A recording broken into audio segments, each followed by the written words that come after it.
5분 투자로 10억을 아껴보자. 안녕하세요. 직방TV 절세의 신 제네시스입니다.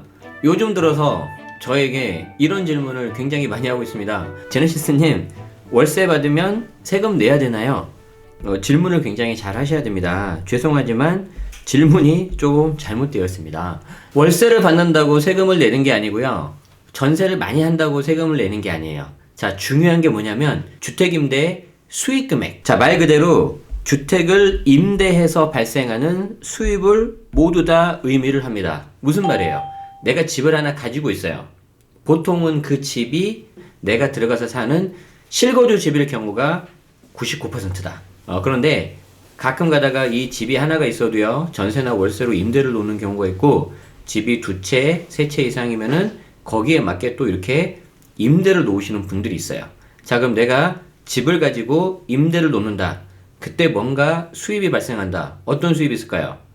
가장 쉬운 게 첫 번째 월세. 가장 쉬운 게 월세. 두 번째가 뭐죠? 두 번째가 이제 생각할 수 있는 게 전세일 텐데, 전세는 내가 돈을 받았다고 해서 무조건 수입이 발생하는 건 아니죠. 그 돈을 고스란히 나중에 임차인에게 돌려줘야 된단 말이에요. 그렇죠? 그런데 그 전세를 가지고 내가 어떻게 하면 수익을 발생할 수 있을까? 그 돈을 가지고 다른 데 투자하시라는 게 아니라 그 돈을 은행 예금에다가 집어넣는다고 합시다. 잘못해서 투자했다가 이 돈을 손실이 나면은 큰일 나요. 우리 임차인한테 돌려줘야 되는 소중한 돈이기 때문에. 자, 그러면 여기 은행에다가 집어넣고 내가 전세기간 2년 또는 4년 동안 은행 예금을 넣는다면은 뭐가 나오죠? 이자가 나오죠. 이자. 그 이자를 조금 어려운 말로 간주 임대료라고 해요. 이 간주 임대료에 대해서도 수익 금액이 발생한다. 어떻게 계산하는지는 나중에 보여드리겠습니다.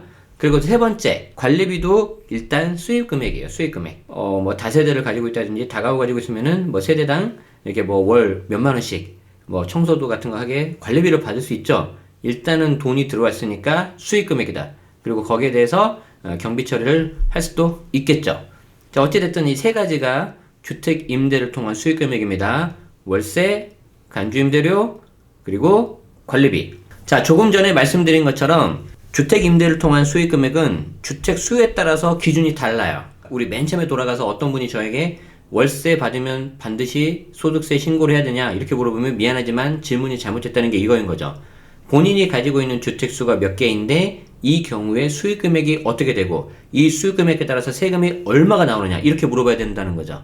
자, 그러면은 주택 수부터 파악을 하셔야 되는데 이 주택 수가 조심해야 되는 게 부부합산이에요. 부부합산. 그래서 보유하고 있는 주택수에 따라서 그 계산 기준이 완전히 다르고요. 그리고 그 기준은 부부합산이다. 그러니까 우리 가족이 남편, 아내, 그리고 밑에 자녀들 이렇게 세 명이 구성이 되어 있다고 한다면은 이때 주택수는 양도소득세에 있어서는 세대 기준을 전체로 봤지만 주택임대소득에 있어서는 부부합산만 본다. 그렇기 때문에 밑에 자녀는 빠지는 거죠. 이거는 제가 미리 말씀드리고요. 그러면 부부합산 주택수에 따라서 수익 금액을 어떻게 계산하는지 보여드리겠습니다. 자, 지금 보시는 표를 여러분들은 굉장히 중요하게 생각을 하셔야 되는데, 제가 밑에도 써놨지만요, 국세청에서 발표했던 보도자료 원문을 그대로 가져왔어요. 이게 이제 2019년 10월 28일 날 발표했던 자료인데, 읽어볼게요. 2019년 귀속 주택임대소득 과세 요건 및 과세 방법. 무슨 말이에요? 2019년에 발생한 주택 임대 소득에 대해서 어떻게 하면 세금을 내고 세금 과세 대상이 되고 그리고 어떻게 하면 세금을 내느냐 그거예요. 그래서 여러분들은 과세 요건과 과세 방법 여기 보시면 과세 요건에 뭐라고 되어 있어요? 주택수 기준이다. 주택수 기준. 자, 그런데 여기 주택수 옆에 보면 방가로 1번이라고 되어 있어요. 이걸 좀 어려운 말로 각주라고 하죠. 이 각주 밑에 보면은 보충 설명이 있는데 여기 굉장히 중요한 말이 있죠. 보유주택수는 부부합산한다. 부부합산한다. 자, 그래서 부부합산 기준 내가 만약에 1주택이다. 어떻게 되는 거죠? 월세하고 보증금에 대해서는 비과세예요. 만약에 그 집이 기준시가가 9억이 넘었다. 자, 기준시가가 9억이 넘었다는 거는 우리가 흔히 말하는 시세로는 얼마예요? 이 시세의 60에서 70%가 기준시가이기 때문에 9억 나누기 0.6 또는 0.7 하면은 한 14억에서 15억 정도가 아마 될 거예요. 굉장히 고가주택이죠. 그 고가주택이거나 혹은 해외에 있는 주택이라고 한다면 이때 임대소득, 이때는 어떻게 되는 거죠? 1주택이면서 월세인 경우. 그러니까 굉장히 비싼 집이거나 해외에 있는 집인데 내가 월세를 받고 있다. 그러면 이때는 과세가 돼요. 부부 합산 주택수가 2주택이라고 가정을 합시다. 자, 2주택이라고 하면은 이때는 뭐에 대해서 과세가 되는 거죠? 월세에 대해서는 과세가 돼요. 월세에 대해서는. 그렇지만 보증금에 대해서는 여전히 비과세다. 부부 합산 주택수가 세 채인 경우에는 이제 월세 그리고 보증금에 대해서 전부 다 과세가 됩니다. 자, 그리고 이 보증금에 대해서 들어가는 게 이제 간주임대료라고 하는데 간주임대료에서 빠지는 게 또 하나가 있어요. 소형주택. 이때 전용 면적은 40 이하이면서 동시에 기준시가가 2억 이하인 집. 이런 집으로만 구성되어 있다면은 간주임대료를 다 뺄 수가 있어요. 그렇게 해서 이렇게 해서 주택수가 몇 개인지를 보셔야 되고요. 그 주택수에 따라서 수익금액, 월세하고 간주임대료가 어떻게 되는지를 계산하신 다음에 거기에서 나온 금액이 2천만 원이 안 넘으면 종합과세와 분리과세 중 선택할 수가 있어요. 그렇지만 분리과세가 대부분 다 유리하다. 그래서 분리과세를 하신다고 보시면 되고, 만약에 2천만 원이 초과가 됐다. 그러면은 종합과세가 되는데 이때 종합과세 되는 금액은 2천만 원 초과 금액만 되는 게 아니라 전액 종합과세가 돼요. 교수님, 근데 종합과세랑 분리과세랑 어떻게 달라요? 일단 현행 세법에서는 개인이 돈을 벌면 소득을 8가지로 나눠요. 8가지로. 그래가지고 이자, 배당, 사업, 근로, 연금, 기타, 그리고 양도, 퇴직 이렇게 8개로 나누는데 그 중에서 이자, 배당, 사업, 근로, 연금, 기타 이 6개를 다 더하는 게 종합과세고요. 그걸 더하지 않고 예를 들어서 세금만 내고 그냥 딱 끝내버리는 걸 분리과세래요. 자, 다시 한번 정리를 해봅시다. 자, 부부 합산 주택수 기준으로 해서 내가 만약에 주택수가 하나예요. 그러면은 둘 다 비과세다. 월세 그리고 간주임대료 즉 보증금에 대해서 모두 비과세다. 단 기준시가가 9억 초과이면서 월세를 내가 받고 있다면은 과세가 된다. 부부 합산 주택이 2주택이에요. 그럼 어떻게 되는 거예요? 월세에 대해서 과세되는 거죠. 만약에 3주택이다 어떻게 된다? 이때는 월세, 간주임대료 모두 다 과세되는 거다. 이렇게 해도 좀 어렵죠. 그렇기 때문에 제가 좀 사례를 가져왔어요. 주택수가 2개 있습니다. 그리고 월세를 250만 원 받고 있다고 가정을 해볼게요. 이때 수익금액이 어떻게 되느냐 계산해 볼 건데 여기서 제일 먼저 해야 되는 게 뭐라 그랬어요? 조금 전에 부부 합산 주택수를 본다고 했죠. 즉 쉽게 말해서 주택수를 봐야 되는데 주택수가 몇 개예요? 2주택이죠. 2주택이기 때문에 월세만 보는 거예요. 월세. 자, 이 월세에 대해서 봤더니 월세가 250만 원이죠. 이 250만 원이 1월부터 12월까지 받았다고 가정을 하면 물론 실제 받는 개월수대로만 정해야 되지만 어차피 1년 넘어가면 또 쭉 받으니까 12개월로 해볼게요. 그러면 250 곱하기 12개월 하니까 3천만 원이 나와요. 3천만 원. 자, 이 3천만 원 자체가 수익금액이에요. 여기서 무슨 비용 빼고 그런 거 아니에요. 그건 나중에 계산할 때 세금 계산할 때 하는 거고 이 3천만 원이 나오면은 이 자체가 수익금액이기 때문에 어떻게 돼요? 2천만 원보다 높아요, 낮아요? 당연히 높죠. 그렇기 때문에 전액 종합과세. 쉽죠? 자, 두 번째 사례도 주택수가 2개고 A주택은 전세, B주택은 월세. 자, 좀 복잡하게 되어 있지만 여러분들은 주택수만 보면 되는 거예요. 2주택이기 때문에 월세에 대해서 과세가 돼요. 자, 찾아봤더니 A는 전세니까 신경 안 써도 되고 B가 월세네요. 자, 월세 250만 원. 자, 아까랑 똑같죠? 250 곱하기 12개월이니까 3천만 원이 됐는데 뒤에 뭐라고 돼 있죠? 공동명의. 공동명의니까 지분대로 나누면은 이거를 수익금액이 나눠지겠죠. 대부분 5대5로 하니까 인당 1,500만 원씩 이렇게 나눠지는 거죠. 중요한 게 뭐예요?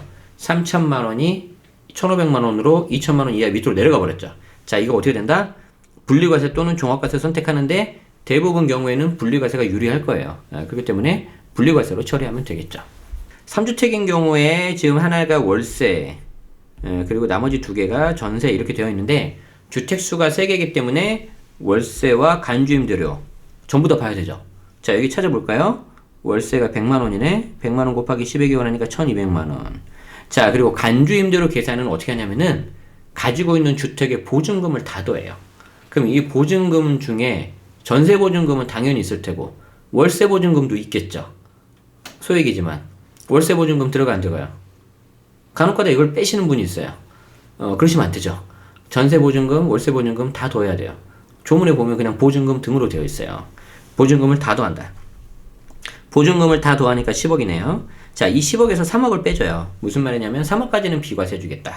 그리고 여기에 대해서 곱하기 60%, 즉 60%를 은행에다 넣지 않겠냐. 그리고 은행 예금, 정기예금 이자율에 해당하는 이율을 곱해주는데 현재는 2.1%. 지금 방송이 나가는 이 시점에는 2.1%인데 2020년 이제 초가 조금 지나면 이게 아마 고지가 될 건데 좀 내려갈 가능성이 있다고 저는 봅니다. 원래 1.8%였거든요. 자, 그래서 이거 계산하면 882만 원이 나와요. 두 개를 더하면 어떻게 될까요? 2082만 원이 나온다. 자, 2천만 원 넘었죠. 2천만 원 넘었기 때문에 전액 종합과세. 이자율이 원래 1.8이었다 그랬잖아요. 2018년도에. 이 1.8로 계산해보면은 756이 나와서 1200만 원과 756을 더하면 얼마가 되죠? 1956만 원이 돼요. 즉, 그래서 2천만 원보다 낮게 나와요. 그래서 이자율에 따라서도 내가 2천만 원이 넘나, 안 넘느냐, 이게 결정되기 때문에 잘 보셔야 됩니다. 수익 금액을 꼭 조금 전에 말씀드린 것처럼 경비를 빼기 전에 금액으로 보셔야 되는데 경비를 빼고 나서 금액으로 좀 착각하시는 분들이 있어요. 매출이 1000만 원이 있다고 가정을 하고요. 여기에서 어떤 각종 경비가 600만 원. 그리고 그래서 이제 1000에서 600을 빼면 제 소득은 400만 원이 되는 거잖아요. 자, 이때 수익 금액에 해당되는 거는 이 400만 원이 아니고 비용을 빼기 전 금액인 매출. 이게 바로 수익 금액이다. 그래서 여러분들은 이걸 먼저 아셔야 되겠습니다. 자, 이제 이렇게 하니까 몇몇 분들이 벌써 이렇게 좀 한숨을 쉬는 게 제가 보여요. 이렇게 모니터 너머로. 그렇지만 너무 걱정하지 마세요. 홈택스에서 이렇게 간편하게 계산할 수 있도록 프로그램을 개발하고 있다고 합니다. 그래서 주택임대소득세 신고 프로그램을 개발 중에 있고요. 아까 2천만 원 이하인 경우에는 분리과세, 종합과세 선택할 수 있다고 했죠. 이거 세액 비교할 수 있는 것도 준비 중에 있고, 간주 임대료도 간편 계산할 수 있고요. 등록한 임대 물건이라면은 자동 불러오기 기능, 이 기능도 있어서 여러분들이 좀 편하게 물건을 관리할 수 있다고 합니다. 굉장히 어려운 계산도 아마 홈택스에서 가능할 거고, 관련된 납부하는 데 있어서 여러분들의 납세 협력 비용을 최소화해서 아마 원활한 납세가, 신고 납부가 진행되도록 할 건데, 그렇다면 지금 현재 이 시점에서 우리가 해야 될 건 뭐냐, 이걸 좀 잠깐 볼 필요가 있는데요. 일단 2019년 귀속 주택임대 소득이 발생을 이미 했습니다. 이거는 주택수에 따라서 다르다고 했죠. 2020년 1월부터 2월 10일까지 사업장 현황 신고라는 걸 하게 되어 있어요. 그래서 이 신고를 잘 해주셔야 되고요. 자, 이 신고가 끝나고 나면 매년 5월 달에 이 주택임대소득에 대해서 신고 납부를 하셔야 된다. 이때 신고 납부를 할 때 분리과세는 해당 소득만 하는 거고, 종합과세는 다른 소득하고 합산해서 해야 되는 건데, 종합과세 정도 되면은 좀 본인이 혼자 하시긴 힘드실 거예요. 그래서 그런 경우는 어떻게 한다? 인근 거주지, 관할 세무서 옆에 있는 세무사님들 사무실이 있어요. 그래서 좀 맡기면은 그쪽에서 소정의 수수료를 받고 진행이 될 겁니다. 오늘 영상 좀 어려웠죠? 아마 몇 번 반복해서 보셔야 될 필요도 있을 것 같고, 좀 도움 되셨다면은 여러분들 계속해서 보셔야 될 필요가 있을 건데, 이 부분에 있어서도 아마 올해 5월까지 계속해서 이슈가 될 것 같습니다. 그래서 더 도움이 되는 내용이라든가 추가 내용 혹은 수정해야 될 내용이 있다면은 언제든지 직방TV 절세여신에서 말씀드릴 테니까 좋아요와 구독, 그리고 알림 설정까지 잘 해주셔서 활용하시면 좋겠습니다. 자, 오늘 영상 여기서 마치도록 하고요. 저는 또 도움되는 내용으로 찾아뵙겠습니다. 지금까지 직방TV 절세여신 제네시스였습니다. 고맙습니다.